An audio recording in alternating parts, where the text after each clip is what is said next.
Hello there, before we begin, just a quick note about the footages throughout this video. Because of some PC port issues, I can't record my gameplay while tanking the performance, even when I already set everything to its lowest settings. But this only really happened when I turn on the recording. I could still play the game fine enough if there's nothing else in the background. This is probably a problem related to the computer's processor or something, but I'm a tech illiterate so I don't know how to fix it. What I'm showing here is probably the recording at its best because there's barely anything going on here. The rest of the video definitely won't be of the same quality and I apologize beforehand for that. Now that's out of the way, let's get on with the review then.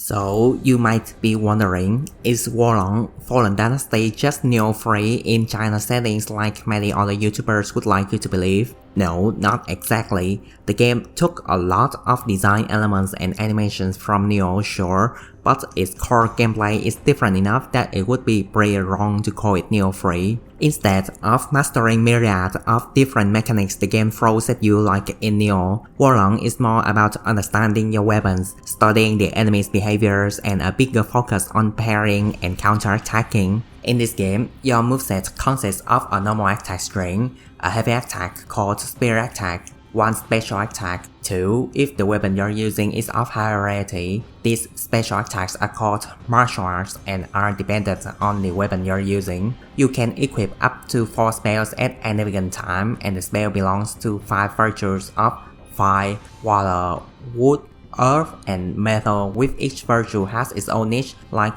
fire is the most offensive one, wood is the self-supporting one, water is the sneaky one, and metal is the enemy supporting one. Though the virtues also do interact with one another somewhat, like if you throw a water spell or a boss being buffed with fire, you will be able to put the fire buff out immediately instead of having to wait it out. Unlike in Team Ninja's previous games, you can jump now and it's very integrated in how you explore the stages. You can also, of course, jump attacks and even jump off the enemies too, but honestly these are kinda awkward to pull off in actual combat so I don't use them all that much. And last, but certainly most important, you can parry. And you can parry absolutely anything in this game from normal attacks to spells to freaking projectiles. It's the game's most focused and most important mechanic and you probably won't be able to beat the game if you don't force yourself to learn it somehow. There are no stamina or MP bars that you need to be mindful of. Instead, there is this little bar in the middle of the screen just below your health bar right here. This is your spirit bar and it's basically the universal currency you use up to do a lot of things in the game. Aside from normal movement and attacks, almost anything you do costs a bit of this bar. If you get hit by the enemy or block the attacks, the bar also gets negative. If an enemy attack sends the bar all the way to the left, then your character will be forced into a recovering state and be opened for attack. The bar recovers slowly over time, but you can speed up the process by attacking the enemy or pulling off parries. A successful parry using the weapon switching resets the bar from negative to neutral, so there's a bit more incentive to use both your currently equipped weapons. The more the bar gets positive, indicated by the blue color, the more damaging your spear attacks will be, which use up the entirety of the blue bar and some more. Unlike the martial arts and spells, which only use portions of it, the enemies also have a guard bar of their own. If you can reduce the bar all the way to the left, not only you get a few free hits in, you can also do a cinematic attack that dishes out a lot of damages. And that's kinda the basic gist of the game's core combat. Yes, really. I'm gonna bet a limb of mine and predict that this game's combat is gonna be very divisive among the player base, because while it does do its job at making the combat entertaining, it is deceptively simple and yet at the same time has a rather awkward learning curve to it. There is the learning curve of getting used to the control scheme, The parry and dodge and roll are mapped to the same button. You press the button once and the character will try to parry. You press the button twice and the character will try to dodge out of the way. You press the button once more and the character rolls. There is a dedicated guard button for some reason when it could have been the same button as parry. Sprinting is one button press which is on the analog stick if you use controller. Spells are executed by pressing the combination of two buttons, with one being the interact button, so there may come a time when you want to pull off a spell, but find yourself accidentally picks up a loot or going up a ladder instead. It probably doesn't happen too frequently, but it's pretty annoying when it does. You'd get used to the control scheme in no time at all, but it is just very awkward if you came off other games in the same genre like Nioh or Sekiro. Then there is the learning curve of knowing your movesets as well as the enemies. You can't cancel out your attacks in this game. Once you hit the button, you're committing to the full active animation length of the move. And yet, for some reasons, some martial arts have incredibly long wind-up or attack cycles. This, combined with the fact that enemies can face-tank the attacks and hit you with a powerful red attack, may make a lot of players very unwilling to use heavier weapons or committing to their attacks. If you can't wrap your head around how the combat works, you're gonna think it's very janky and unnecessarily cumbersome for combat that is incredibly simple on paper. I know this is where the fabled skill issue or get good come in, which brings me to my next point. If you can get over the learning curve and clicks with the combat, it really clicks.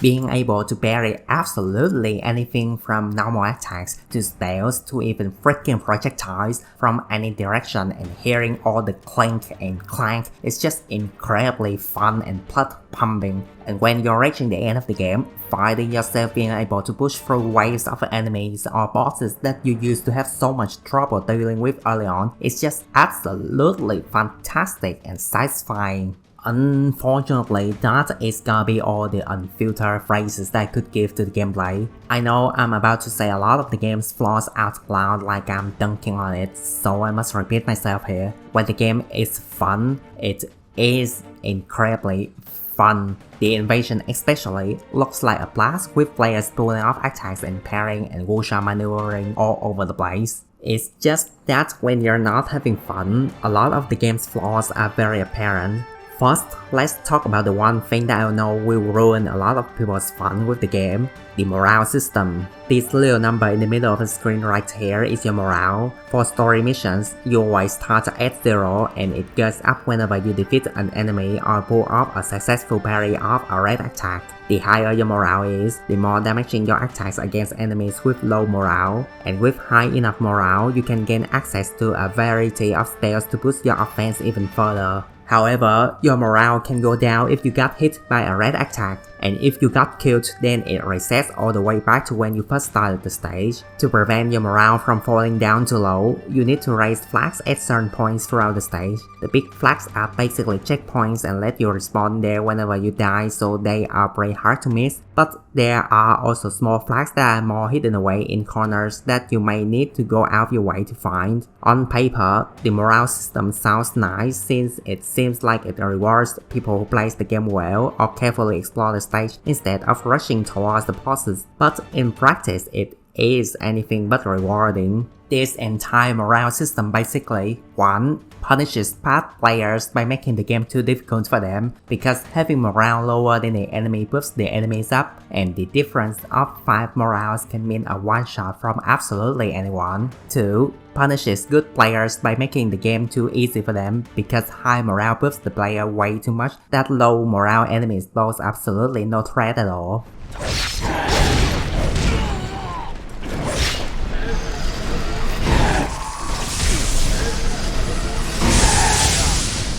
3. Punishes speedrunners by making bosses almost impossible to beat while raising flags.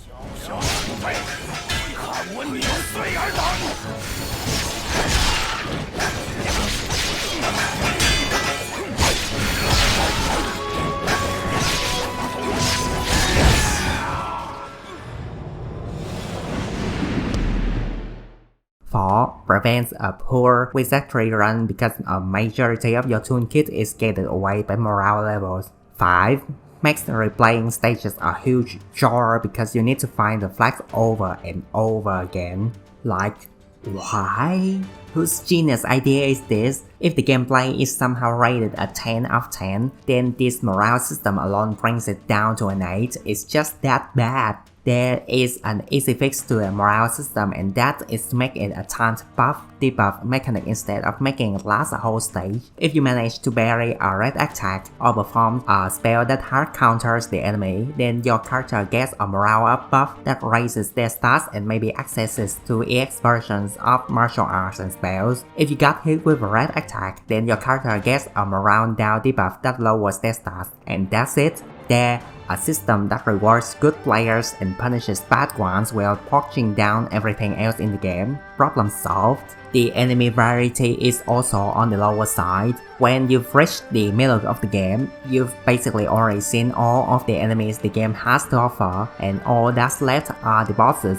And it's not like the missions and the whole game are even that long or anything. There are a total of 16 main missions, 30 sub-missions, and I beat the game in a little bit over 20 hours, which is doable in just one weekend. Some submissions are so short that I instinctively blurt out loud, "Wait, that's it?" quite a few times when I finished them. The game's contents leave a lot to be desired. Getting back to the enemy variety, because there are not that many of them in the game, you're very likely to be able to learn the attack patterns very quickly, so the game could get repetitive and save-me if you don't quite click with it. So, in order to keep the game from being a total cakewalk, the devs seem to resort to cheap ambushes and gank squads, like with every other turn in the corner or whenever you see something shiny in the distance, you can bet your ass that there's an enemy hidden away from view waiting to pierce your ass the moment you come closer. Like a cheap jump scare in a horror movie, is predictable and uninteresting. That combines with an overall pretty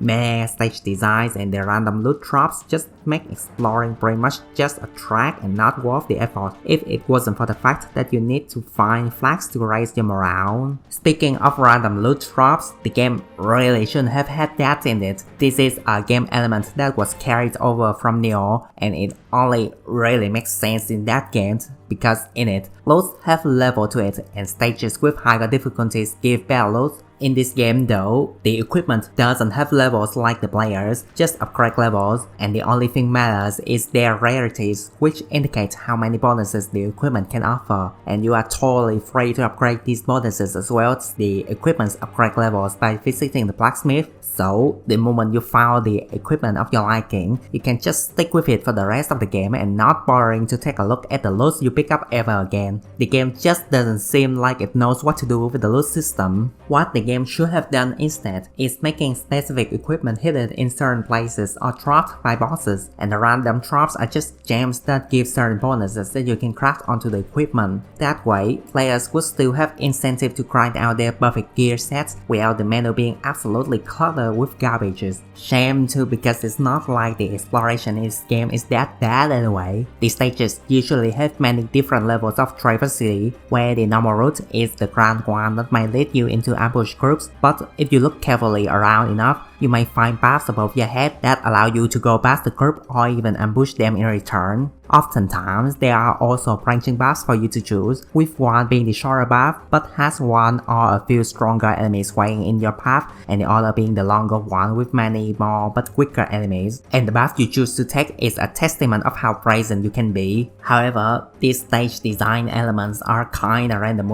because of the combination of everything I've listed earlier. The poor enemy variety and predictable enemy placement makes choosing your path less exciting than it should be. The morale system means oftentimes you just return to the longer path to look for missing flags anyway, and the loot system means that any special loot placement totally lacks meaning because it's basically just one of the countless variations of garbage you pick up throughout the stage. One more thing that the game doesn't seem to know what to do with is its combination system. In most main missions, you are accompanied by NPCs because of plot reasons. You can even summon up to 2 NPCs to accompany you or dismiss them entirely using an item if you so wanted. The game doesn't seem to be balanced with companions in mind. They suck and barely of any help at all. They just kinda dead looking dumbfound most of the time. At best they serve as a distraction to the enemy a few times, but then it just breaks the game's core combat system of parrying because you can't study or react to the enemy's attack properly if your character doesn't hold their attention. In cases where you may actually want comedians like in hard boss fights, the comedians just do so little damage and go down so fast that it could actually make the fights harder than if you were to go in fighting solo. It's like they thought giving comedians to the player would trivializes the game way too much, so they made the AI as incompetent as they could or something.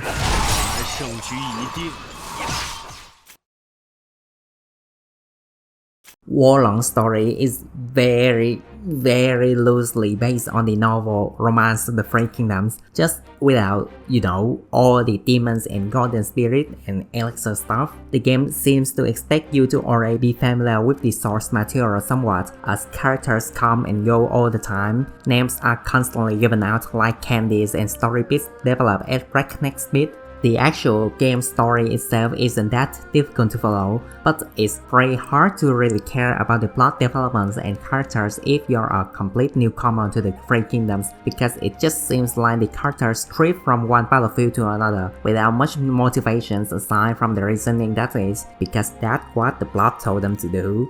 That said though, you're probably not playing this game for its amazing storytelling or anything. It's all about the gameplay, and that's okay. However, if you're a fan of the period like me, then you probably would feel somewhat disappointed by the potential the game wasted with its settings. When I first heard that Team Ninja was gonna make a game set in the Three Kingdoms period, I was really hyped. I even made video analyzing trailers and promotional footages and make predictions on how the game story may play out, and not gonna lie, I'm kinda amazed at how much I got wrong then. Those videos really didn't age well at all. Talking about how much potential the game wasted with its settings could fill up an entirely different video, and I don't want to upload this video more than I already do, so I'm keeping this section short. The Three Kingdoms have plenty of battles and events that utilize all sorts of stratagems, battle formations, terrain of battles, and plenty of back and forth between armies involved, and this game just basically throws most of them out the gate for mostly hallway-ish stages, with only a few odd ones out somewhat resemble the source materials, like the stage of Hulao Gate is clearly a siege battle, or the stage of Luoyang is a freaking sea of flames everywhere. And with how much the game tried to rush through the events from the Yellow Turban Rebellion in 184 AD to get to the endgame that is the Battle of Wandu in 200 AD, some of the political nuances are entirely left out, and the in-game explanations for why certain characters do what they do or why certain things happen lack weight at best and makes absolutely no sense at worst. I can't even make an excuse that at least the story doesn't affect the gameplay, because they do. A lot of the lore are delivered through commandant's dialogues throughout the stages, and as mentioned earlier, commandants are one of the worst things about the gameplay.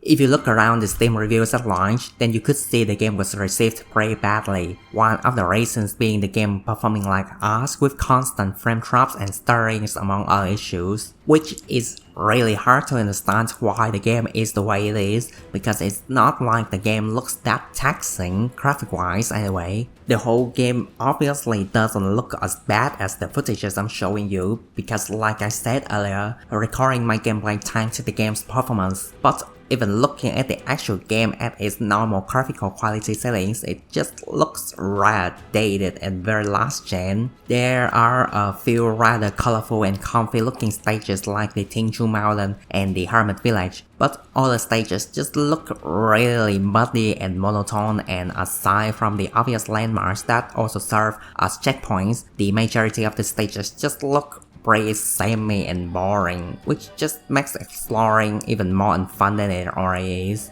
The player characters' animations also leave quite a bit to be desired. A lot of the animations are very obviously reused from other games, to the point of it feeling like they chip out on making current movesets because they know most would just rely on parrying and spirit attacks anyway.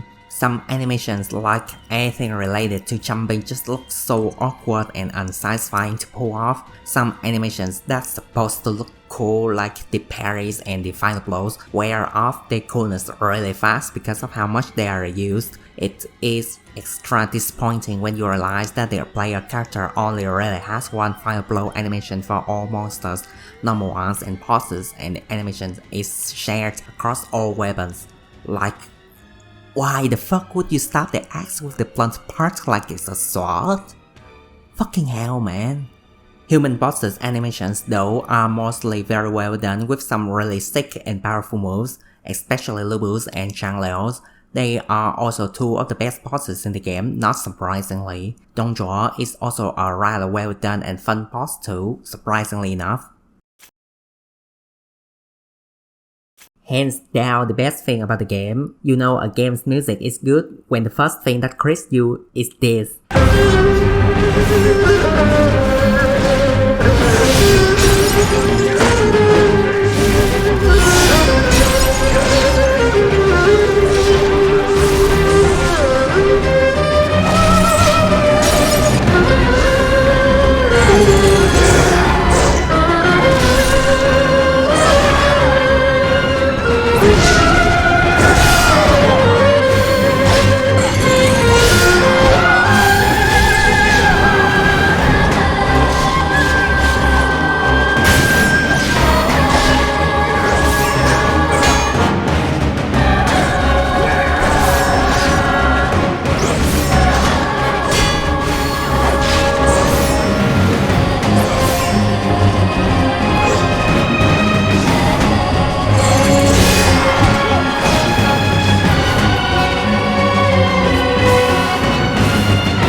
The rest of the soundtrack isn't as bombastic, but most of them are very well done and they do a lot of heavy lifting in creating atmosphere for the game in place of the subpar writing and oftentimes not so stellar art direction. When I was going through the Maywool 4th stage, while I was going up the stair leading to the boss, I found myself hesitate a bit because the music was just so oppressive that it made me feel what evil lies beneath that door.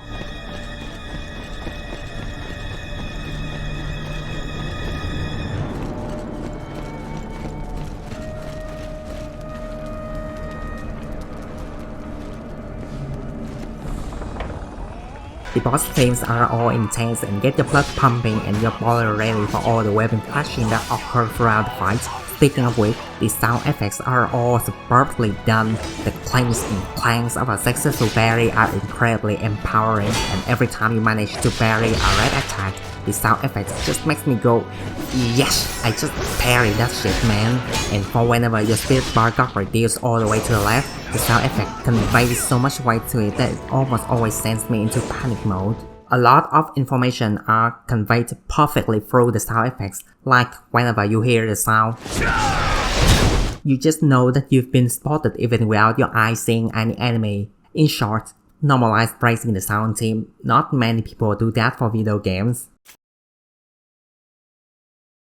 Did I enjoy the game? Yes, the combat is simple yet effective. The flow of combat is fast-paced and most human bosses are very fun to fight against, even if monster bosses are pretty hit or miss, with most of them being missed to me. Did I feel let down by the game somehow? Also yes. My first experience with the game was tainted by the PC performance issues, and even though I tried a lot of stuff to rectify it, the issues are not completely gone, and the game becomes pretty much an unplayable mess whenever there are too many particle effects on screens, and this game loves its particle effects. Granted, it was my fault for continuing playing instead of just waiting for patches, but hey, it isn't my fault that the PC port is bad. Performance issues aside, the game also has plenty of gameplay flaws that are already listed out earlier. There are also plenty of quality of life features missing in the game, like the inability to compare two gears, item sorting isn't carried over between categories or even sections. What's weird is that a lot of these quality of life features are already in Team Ninja's previous games, or should be easily implemented, so I have no idea why this game lacks them. The game also has some very blatant signs of being rushed and missing content. One of the earliest signs of something being off to me is how at Hulao Gate in Part 4, when you reach the boss room, there is a cutscene showing Lu Bu being awesome and all, and then it immediately cut away to Lu Bu awaiting you in the boss room. It's like there is supposed to be something in between that's missing somehow. The mission after that is also the last mission to have a new enemy type introduced for some reason. Guan Yu and Zhang Fei are two of the most famous warriors of the Three Kingdoms, and there are dedicated cutscenes showing the two clashing with you, and yet the game just doesn't have a submission where you take them on at all. Like, why? Reading characters' biography, there are stuff mentioned that doesn't really happen within the game, like how reading Sun Yu's bio, you can see that it mentions him teaming up with you to take down illusions of the Yellow Turban rebel leaders. Sounds like a fun submission right there, but nope, not in the game. I don't doubt that a lot of my complaints in this section will be fixed with update patches and DLCs, but as of right now, my experience with the game is not only unfulfilling but also very damaged. Wolong is Chinese for Crouching Dragon, and just like its title, Wolong Fallen Dynasty is a game with great potential and ambitions due to its simple yet exciting combat system and almost perfect soundtrack and sound designs, but because of numerous flaws in other departments and severe performance issues, the game is still just a dragon crouching low on the ground. Perhaps with the arrival of future patches and DLCs, the game will finally reach its full potential and becomes a dragon soaring sky high. Only time will tell. If I were to give scores to the game, it would be something like this.